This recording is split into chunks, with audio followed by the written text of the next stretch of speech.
अभी ना जो ये दिए हैं डॉक्टर प्रदीप जोशी जी को, सही हाथ में गया है वो।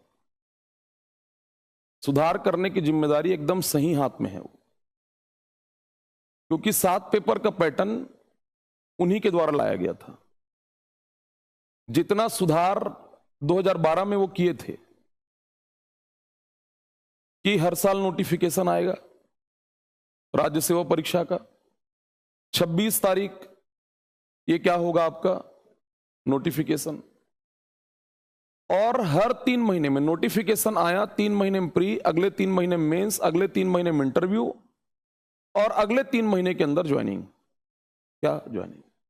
तो ये 3-3 महीने का पैकेट में जो तोड़ा गया था उसमें बड़ा हाथ इन्हीं का था। किनका? डॉक्टर प्रदीप जोशी। यहां पे काम बहुत शानदार था, इसीलिए उसके बाद वो यूपीएससी के अध्यक्ष हुए थे। किसके? यूपीएससी। तो डॉक्टर रमन सिंह का नजर भयंकर जबरदस्त ना, खोज के लाना, निकालना और पूरी व्यवस्थाओं को सुधारना। तो एक्चुअल में ये एक नहीं, इनकी तिकड़ी काम की थी।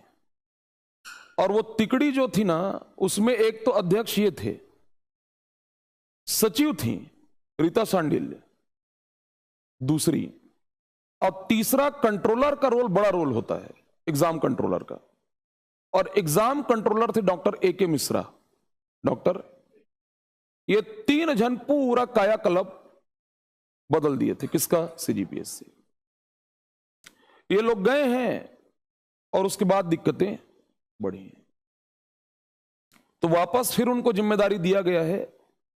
इसलिए मानो कि भले थोड़ा सा टाइम ले सकते हैं वो, महीना 1.5 महीना जो भी, लेकिन ना इसमें जबरदस्त बहुत ही ऊंचे दर्जे का काम वो करके देंगे, क्योंकि केवल सीजीपीएससी के पूर्व अध्यक्ष का एक्सपीरियंस नहीं है उनको। इस स्टेट में रह करके सीजीपीएससी की बागडोर को तो संभाले ही थे, उस दौरान सुधार तो किए ही थे, उसके बाद वो अध्यक्ष रहे किसका? यूपीएससी। समझ रहे हो? तो यूपीएससी, मेरे को नहीं पता था कि 2022 में प्री के पेपर के बाद में, जब उस दिन ये लोग निकाले तब पता चला कि 22 के दौरान भी पेपर के बाद, प्री के बाद में थोड़ा सा बोल दिया था, गिल्ली की लंबाई के लिए बोल दिया था, भेंट मुलाकात के लिए बोल दिया था। भेंट मुलाकात कार्यक्रम, उसके बाद में वन अधिकार पट्टा, तो 3-4 क्वेश्चन को लेकर के मैं थोड़ा आपत्ति दर्ज कर दिया था। तो मैं उसी दौरान बोला था कि सबसे पुरानी जो संस्था यदि देखा जाए, भाई जो सिविल सर्विसेज के लिए काम कर रही है वो कौन है? यूपीएससी है। उसमें तो आज तक कभी विवाद नहीं हुआ, कभी भी विवाद उस चीज में नहीं हुआ। फिर अभी क्यों? इसमें क्यों? मतलब सीजीपीएससी में, तो उसको क्यों फॉलो नहीं करते? ये मैं बोला था कब? 22 पीएससी के लिए 23 में। और उसके बाद ये लोग मैनिफेस्टो बनाए, तो उसमें कौन सा पैटर्न बोले? UPSC pattern. समझ रहे? मतलब मैं ये देखा हूं कि संयोग ही सही, लेकिन कुछ चीजों में ये लोग सुनते हैं। उस दिन भी जब 7 क्वेश्चन डिलीट को लिए, उसके एक दिन पहले रात को मैं सो नहीं पाया था ना, दिमाग खराब था मेरा। कितने को लेकर के? 7। वो किसी के लिए केवल 7 हो सकता है, यहां पूरा हिल जा रहा है आदमी, कितने क्वेश्चन में? 7 में। तो जब मैं अगले दिन उसके ऊपर हम बोले हैं, डला है, और 1 मार्च को था वो नोटिफिकेशन, जिसको 40 मिनट के बाद कहां पे अपलोड किया गया? सीएमओ के फेसबुक पेज में। तो ये लोग ऐसा नहीं सुन रहे, सुनने के लिए सुन रहे हैं। हम लोग को थोड़ा सा भी धीर धरना पड़ेगा, इतना दिन तक तो धरे ही हैं, अभी और रखना पड़ेगा। पेपर 2 ऐसे में पूरा सिलेबस जो है ये 2 पार्ट में है। इसका पार्ट फर्स्ट और पार्ट सेकंड। मैं 4-5 चीजों को थोड़ा बता दूं, फिर उसके बाद हम लोग इसको शुरू कर पाएंगे। सिलेबस आप सभी को पता है कि पार्ट फर्स्ट में अंतरराष्ट्रीय और राष्ट्रीय मुद्दों पर निबंध आएगा, और पार्ट 2 में क्या होगा आपका, राज्य स्तर के मुद्दों पर। राज्य स्तर के मुद्दों पर निबंध, ये पार्ट 2 में होगा। पहला पार्ट ये 100 नंबर का, और दूसरा पार्ट भी कितने का, 100 नंबर का। यहां पर टोटल आपको 4 टाइटल, 4 ऐसे दिया रहेगा। कितना दिया रहेगा, 4। यहां पर भी आपको 4 ऐसे दिया रहेगा, लेकिन उस 4 में केवल कितना बनाना है, 2 बनाना है। कितना बनाना है, 2 जो बनाना है।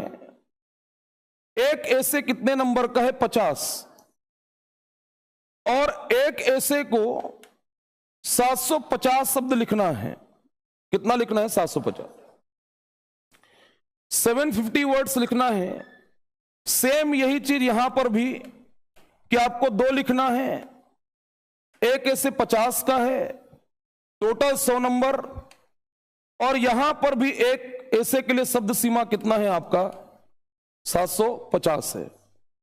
तो टोटल आपको ऐसे के पेपर में आपको 3000 शब्द ये आपको लिखना है। कितना लिखना है, 3000। 3000 शब्द आपको लिखना है ऐसे में। हमारे सिलेबस में यह कहा है कि ऐसे समस्या पर आधारित होगा। किस पर, समस्या पर। हालांकि मुद्दे से भटक गए, बात अलग है, लेकिन समस्या आधारित निबंध होगा, ऐसा कहा है। यह भी हो सकता है कि भाई जो सिलेबस है उसके अकॉर्डिंग पूछो, तो सीजीपीएससी समस्या पर आधारित निबंध आप पूछ सकता है। अब यह कर सकता है समस्या पर आधारित। तो मैं कल भी बोला हूं, जब बाल श्रम समस्या पढ़ा रहा था, यह समस्या आप जहां कहीं पर भी पढ़ रहे हैं, समस्या का फॉर्मेट ही होता है कि समस्या है मतलब क्या होगा, उसका कारण होगा। कारण तो उसका प्रभाव भी होगा। क्या होगा, प्रभाव। और फिर उसका निदान भी करना होगा, उपाय करना होगा। क्या करना होगा, उपाय। तो कारण, प्रभाव और उपाय, यह समस्या का फॉर्मेट है।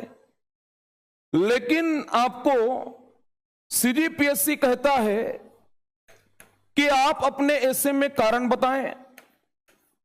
कारण के बाद में आप जिस भी टॉपिक के बारे में लिख रहे हैं, आप वर्तमान की स्थिति को बताएं, लेकिन वर्तमान की स्थिति आंकड़ों सहित होगी। किसके सहित होगी, आंकड़ों। आंकड़ों सहित वर्तमान की स्थिति, और फिर उसके बाद में आपको समाधान करना है। क्या करना है, समाधान। क्लियर हो रहा है। तो आपको वर्तमान की स्थिति किसके सहित बोल रहा है, आंकड़ों सहित। कहीं किसी जगह के ऐसे में, किसी भी स्टेट पीएससी में ऐसा शब्द लिखा हुआ नहीं पाओगे। ये हमारे यहां ही पाओगे कि वो ऐसे में क्या चाहता है, डेटा चाहता है। क्या चाहता है, डेटा। ऐसे में आंकड़ा चाहता है वो। तो कारण, वर्तमान की स्थिति, आंकड़ों सहित और समाधान, ये सिलेबस में लिखा हुआ है। आप जब देखोगे तो दिखेगा ये 3 चीजें। लेकिन समस्या का फॉर्मेट तो कारण जो ये बोल ही रहा है सिलेबस में।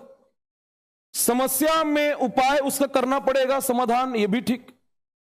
लेकिन समस्या का फॉर्मेट यह भी है कि कारण उपाय के बीच में क्या आपका प्रभाव। क्या प्रभाव।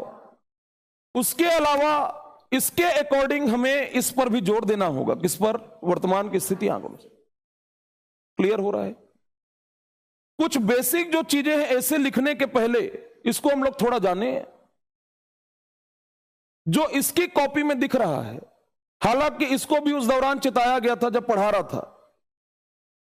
इसमें हम क्या करेंगे, एक तो सबसे पहले कि अपने उत्तर को, ऐसे को तक, ऐसे को आप पॉइंट्स में ही लिखोगे। किसमें लिखोगे, पॉइंट्स में। आपको पॉइंट वाइज ही जाना है। देखो, ऐसे मैं कहा कि इंफॉर्मेशन और इंफॉर्मेशन के साथ में प्रेजेंटेशन। क्या प्रेजेंटेशन? इंफॉर्मेशन और प्रेजेंटेशन, यही ऐसे है। अब इंफॉर्मेशन क्या? तो आपको ऐसे राइटिंग के पहले सिविल सर्विसेज में आप जब ऐसे राइटिंग करेंगे स्टेट पीएससी में या यूपीएससी में, तो इंफॉर्मेशन आपके पास तभी होगा जब आपका जीएस साउंड होगा। क्या? जीएस। दूसरा, आपका करंट अच्छा होगा। क्या? करंट।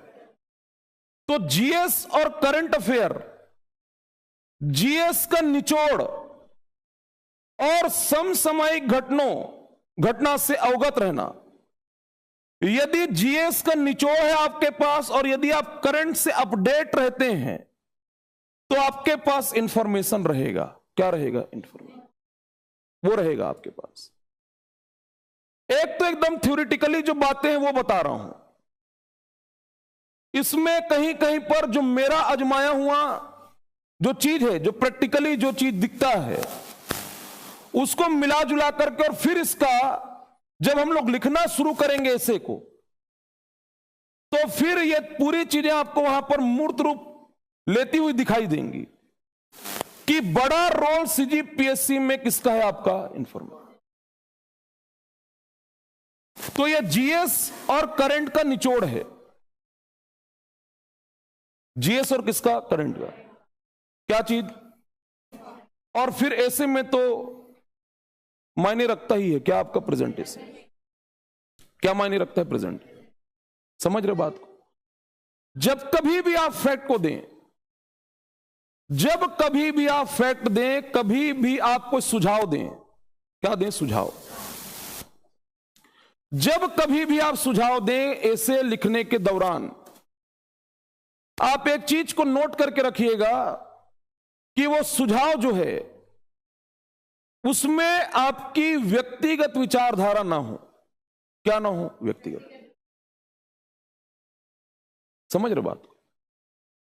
ऐसे राइटिंग के दौरान कहीं पर भी, किसी भी जगह पर, पूरे ऐसे राइटिंग के दौरान, इसीलिए मैं कहता हूं कि लिखने के बाद खुद पढ़ना। ऐसे राइटिंग के दौरान कहीं पर किसी संवेदनशील मुद्दे पर यदि आप लिख रहे हैं, कोई सेंसिटिव कोई टॉपिक है, उसमें कभी भी पार्शियलिटी नहीं दिखना चाहिए। क्या? पार्शियलिटी। ये ध्यान रखना। दूसरा, ऐसे के दौरान आपके राइटिंग में कहीं पर भी मैं, इसका मीनिंग समझिएगा आप, मैं जो है परिलक्षित नहीं होना चाहिए, दिखाई नहीं देना चाहिए। हम होना चाहिए। क्या होना चाहिए? हम। समझ में आ रहा है? कहीं पर भी आप ये ध्यान रखना, आपको जात पात धर्म इन सारी चीजों से, ऐसे राइटिंग के दौरान आपको इन चीजों से बचना है। ये कहीं पर भी किसी भी सेंसिटिव टॉपिक पे ये बिल्कुल रेंज में मत आए। क्लियर में? जैसे उदाहरण के तौर पे मान लो किसी व्यक्ति को रोस्टर पे आरक्षण पे यदि बात करनी है, किस पर? आरक्षण। तो आरक्षण पर बात करने वाला जो आरक्षण का लाभ ले रहा है वो आरक्षण का पक्षधर होगा, और जिसे आरक्षण का लाभ नहीं मिल रहा है वो उसके अगेंस्ट होगा। क्लियर में? क्या बोल ये होता है? तो वो ना लिखने के दौरान भी आता है। वो लिखने के दौरान आपको अनकॉन्शियस माइंड में जब आप लिखोगे, आप फ्लो में लिखोगे, आपको पता नहीं चलेगा, लेकिन आपके लिखने से पढ़ने वाला एग्जामिनर आपके भाव को पकड़ लेता है, समझ लेता है कि आपकी विचारधारा क्या है। क्या विचारधारा? तो बाबा साहब संविधान को ना डॉक्टर भीमराव अंबेडकर इसी बना के नहीं गए। समझ में आ रहा है? हमारा देश चल रहा है किससे? संविधान से। ये बता दे रहा हूं, तुम लोग को शुरू से बताया हूं कि कहीं पर भी लिखने के दौरान कुछ भी इस टाइप का चीज से बचना है। आपको सर्वोपरि मानना है किसको? भारत के संविधान। समझ में आ रहा है? दूसरा, ऑथेंटिसिटी लाने के लिए चीजों में प्रामाणिकता, जैसे सुझाव, तो आपका व्यक्तिगत विचारधारा वहां पर नहीं।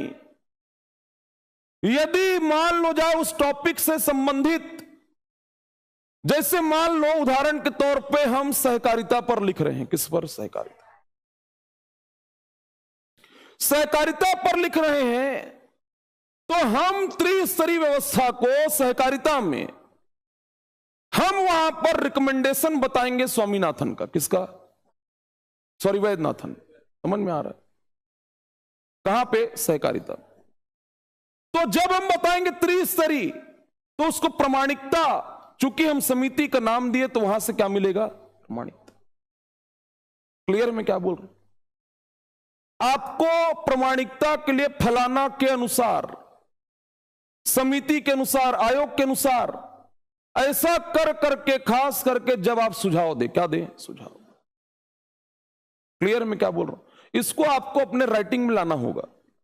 कैसे लाएंगे उसको प्रैक्टिकली हम देखेंगे जब हम लिखेंगे, लेकिन जो बेसिक उसका फंडा है उसको बता रहा हूं ऐसे लिखने के दौरान। जो सीजीपीएससी का ऐसे है ना, मैं बाकी स्टेट की बात अभी नहीं कर रहा हूं, मैं सिर्फ बात कर रहा हूं किसका? बाकी तो कहीं पर भी ऐसे पॉइंट्स में नहीं लिखा जाता, ऐसे किसमें लिखा जाता है? पैरा में। क्लियर हो रहा है? दूसरा, थोड़ा सा हम प्रेजेंटेशन को और बेहतर जो बनाएंगे, इसके 2-3 तरीके हैं, जिसको मेरा जो आजमाया हुआ है पहले के टाइम पे। यदि हम लोग अपने पूरे ऐसे की प्रोसीडिंग, क्या प्रोसीडिंग, हम ऐसे की प्रोसीडिंग को फ्रंट पेज, पहला पेज, टाइटल को लिख करके यदि हम लोग अपने प्रोसीडिंग को हम लोग यदि एक डब्बे में आउटलाइंस के रूप में साइड में यदि दे दें, किसको? प्रोसीडिंग। प्रोसीडिंग ये यदि साइड में चला गया, जैसे मान लो जाए छत्तीसगढ़िया ओलंपिक पर लिखा गया है, छत्तीसगढ़िया ओलंपिक पर लिखा गया, तो यदि मैं होता तो मैं शुरू तो करता, ये सब चीज ठीक है, मैं यहां राइट साइड में एक छोटा सा, ज्यादा नहीं, छोटा स्पेस क्रिएट करके पूरे ऐसे की प्रोसीडिंग और उसके आउटलाइंस को देता कि मैं किन किन बिंदुओं पर ऐसे को लिखने वाला हूं। क्या क्लियर हो रहा है ना? किन किन बिंदुओं पर मैं ऐसे लिखूंगा, ऐसे 5-6 पॉइंट मैं वहां पर उसको हाईलाइट करता। नंबर 1। नंबर 2, यदि इस पेज में, हालांकि वो अंडरलाइन कर रहा है, लेकिन इस पर्टिकुलर पेज में यदि कोई 3 ऐसे प्रमुख बिंदु, 3 कोई फैक्ट जो सबसे इंपॉर्टेंट बिंदु यदि इस पेज में है, यदि है, तो उसको भी मैं साइड में डब्बा में हाईलाइट करता। क्लियर है मैं क्या बोल रहा हूं? है ना? कहां पे? साइड।